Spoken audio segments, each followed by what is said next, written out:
Assalamualaikum warahmatullahi wabarakatuh. Perkenalkan nama saya Nasroni Saputri, NIM 1982508. Pada kesempatan kali ini saya akan mempresentasikan penelitian tentang pemanfaatan ekoenzim terhadap limbah rumah tangga berdasarkan persepsi mahasiswa TPB ITB 2025. Latar belakang dari penelitian kali ini yaitu limbah rumah tangga, khususnya limbah organik, terus meningkat dan berpotensi mencemari lingkungan. Ekoenzim hadir sebagai alternatif pengolahan limbah yang ramah lingkungan dan mudah diterapkan. Adapun rumusan masalah dari penelitian kali ini yaitu yang pertama, faktor apa yang melatar belakangi ekoenzim? Yang kedua, bagaimana pemanfaatan ekoenzim terhadap limbah rumah tangga berdasarkan persepsi mahasiswa TPB ITB 2025? Yang ketiga, bagaimana pengembangan, dampak, solusi, kendala pemanfaatan ekoenzim terhadap limbah rumah tangga berdasarkan persepsi mahasiswa TPB ITB 2025? Selanjutnya, tujuan penelitian kali ini yang pertama, untuk mendeskripsikan faktor-faktor yang melatar belakangi pemanfaatan ekoenzim dalam mengatasi limbah rumah tangga. Yang kedua, untuk menjelaskan pemanfaatan ekoenzim terhadap limbah rumah tangga berdasarkan persepsi mahasiswa TPB ITB 2025. Dan yang ketiga, untuk menjelaskan bagaimana pengembangan pemanfaatan ekoenzim berdasarkan persepsi mahasiswa TPB ITB 2025. Selanjutnya, adapun mengenai ekoenzim itu sendiri. Definisi ekoenzim adalah cairan hasil fermentasi limbah organik seperti kulit buah dan sayuran yang memiliki berbagai manfaat ramah lingkungan. Untuk pembuatannya, ekoenzim dibuat melalui fermentasi limbah organik dengan perbandingan gula, limbah, dan air selama minimal 3 bulan. Jenis ekoenzim dibedakan berdasarkan bahan bakunya, yaitu buah, sayuran, atau campuran dengan fungsi pembersih dan pupuk alami. Selanjutnya, untuk limbah rumah tangga itu sendiri, definisi limbah rumah tangga merupakan sisa aktivitas domestik yang tidak digunakan lagi dan sebagian besar berupa limbah organik. Jenis limbah rumah tangga terdiri atas limbah organik yang mudah terurai dan limbah anorganik yang sulit terurai. Pemanfaatan ekoenzim pada limbah rumah tangga. Pemanfaatan limbah rumah tangga melalui pembuatan ekoenzim merupakan salah satu inovasi ramah lingkungan yang dapat mengurangi volume sampah organik sekaligus menghasilkan produk yang bermanfaat bagi kehidupan sehari-hari. Ekoenzim dimanfaatkan sebagai pembersih, pupuk cair, dan pengurai limbah organik yang ramah lingkungan.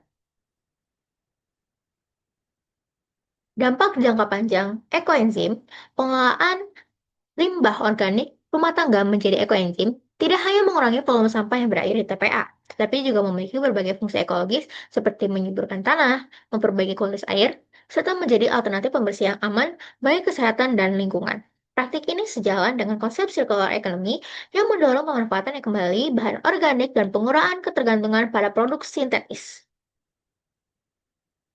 Selanjutnya, gambaran umum mahasiswa TPB ITB 2025. Responden penelitian merupakan mahasiswa TPB ITB 2025 dengan latar belakang yang beragam. Sebagai mahasiswa tahun pertama, responden masih berada pada tahap awal pembentukan kesadaran dan kebiasaan pengelolaan lingkungan. Selanjutnya, saya membahas pengetahuan mahasiswa tentang ekoenzim. Berdasarkan angket, sebanyak 95% mahasiswa menyatakan telah mengetahui ekoenzim, sedangkan 5% mahasiswa belum mengetahuinya. Data ini menunjukkan bahwa informasi mengenai ekoenzim sudah cukup luas dikenal di kalangan mahasiswa. Meskipun demikian, masih terdapat mahasiswa TPB ITB 2025 yang belum familiar dengan ekoenzim, sehingga tetap diperlukan solusi agar seluruh mahasiswa TPB ITB 2025 memiliki pemahaman yang sama mengenai ekoenzim. Selanjutnya, persepsi mahasiswa terhadap manfaat ekoenzim. Berdasarkan angket, sebanyak 97,5% mahasiswa menyatakan memahami manfaat ekoenzim dalam mengurangi limbah rumah tangga. Sementara itu, 2,5% mahasiswa menyatakan belum memahami secara penuh manfaat tersebut. Tingginya tingkat pemahaman ini juga mengindikasikan bahwa mahasiswa melihat ekoenzim bukan hanya sebagai produk fermentasi biasa, tetapi sebagai solusi praktis yang dapat diaplikasikan dalam upaya pengurangan volume limbah dapur yang umumnya berasal dari sisa buah dan sayuran. Selanjutnya, kesadaran mahasiswa tentang pengelolaan limbah rumah tangga. Hasil angket menunjukkan 100% mahasiswa menyadari pentingnya pengelolaan limbah rumah tangga. Data ini mencerminkan tingkat kepedulian lingkungan yang sangat tinggi di kalangan mahasiswa TPP ITB 2025. Temuan ini menegaskan bahwa mahasiswa memahami pentingnya pengelolaan limbah sebagai bagian dari upaya menjaga kelestarian lingkungan dan mendorong terciptanya perilaku hidup yang berkelanjutan. Selanjutnya, minat mahasiswa dalam pemanfaatan ekoenzim. Berdasarkan hasil angket, sebanyak 70% mahasiswa menyatakan tertarik untuk mencoba membuat ekoenzim. Sementara itu, 30% mahasiswa belum tertarik dengan alasannya kurang pengalaman praktik dan anggapan proses yang memerlukan waktu lama. Minat mahasiswa yang cenderung positif ini juga dapat dimanfaatkan oleh pihak kampus untuk menginisiasi kegiatan berbasis lingkungan yang terarah seperti workshop pembuatan ekoenzim, kolaborasi dengan unit kegiatan mahasiswa, serta kampanye keberlanjutan. Selanjutnya, penilaian mahasiswa terhadap penerapan ekoenzim di kampus. Berdasarkan hasil angket, sebanyak 100% mahasiswa menyatakan setuju ekoenzim diterapkan di lingkungan kampus. Hal ini menunjukkan bahwa mahasiswa menilai ekoenzim sebagai solusi yang relevan dan berkelanjutan dalam pengurangan limbah organik. Selain itu, berdasarkan hasil angket, 95% mahasiswa setuju jika mahasiswa dilibatkan secara langsung dalam pelaksanaan program tersebut. Dukungan mahasiswa menunjukkan kesiapan terlibat aktif dalam pengembangan program ekoenzim di kampus.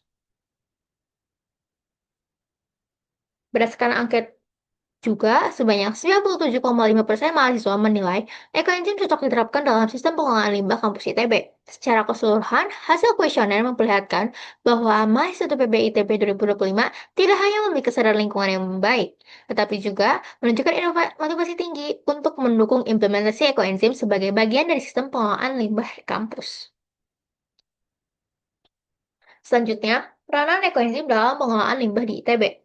Ekoenzim berpotensi besar diterapkan di ITB, tetapi belum terintegrasi dalam sistem pengelolaan limbah kampus. Kesenjangan ini dipengaruhi oleh kurangnya kebijakan, fasilitas, dan sosialisasi. Oleh karena itu, meskipun peranan ekoenzim dalam pengelolaan limbah ITB belum terrealisasi saat ini, terdapat peluang besar untuk mengembangkannya menjadi bagian dari program lingkungan kampus di masa mendatang. Selanjutnya, pengembangan pemanfaatan ekoenzim di masa depan. Berdasarkan hasil angket, mahasiswa menilai pengembangan ekoenzim memerlukan dukungan institusi kampus berupa kebijakan, fasilitas fermentasi, serta program edukasi dan praktik keberlanjutan. Secara keseluruhan, dukungan kelembagaan yang kuat, minat mahasiswa yang tinggi, dan potensi penerapan ekoenzim yang luas memberikan peluang besar bagi ITB untuk mengembangkan program keberlanjutan berbasis biokonversi. Hal ini menjadi langkah konkret menuju circular economy yang mapan. Adapun simpulan dari penelitian ini, yang pertama, pemanfaatan ekoenzim dilatar belakangi oleh meningkatnya limbah organik rumah tangga dan kebutuhan akan solusi pengelolaan limbah yang ramah lingkungan.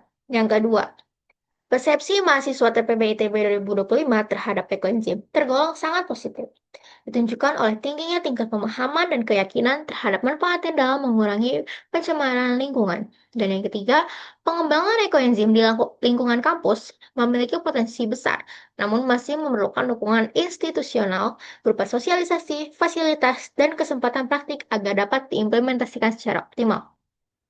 Adapun saran dari penelitian ini, yang pertama, peningkatan edukasi dan sosialisasi, yang kedua, penyediaan fasilitas pengumpulan limbah organik, yang ketiga, pelaksanaan program praktik berkelanjutan, yang keempat, kolaborasi dengan unit kampus dan komunitas lingkungan, dan yang kelima, penguatan dukungan institusional. Adapun yang terakhir, daftar pustaka dari penelitian ini. Mungkin cukup sekian presentasi dari saya. Mohon maaf apabila ada kekurangan kesalahan. Wassalamualaikum warahmatullahi wabarakatuh.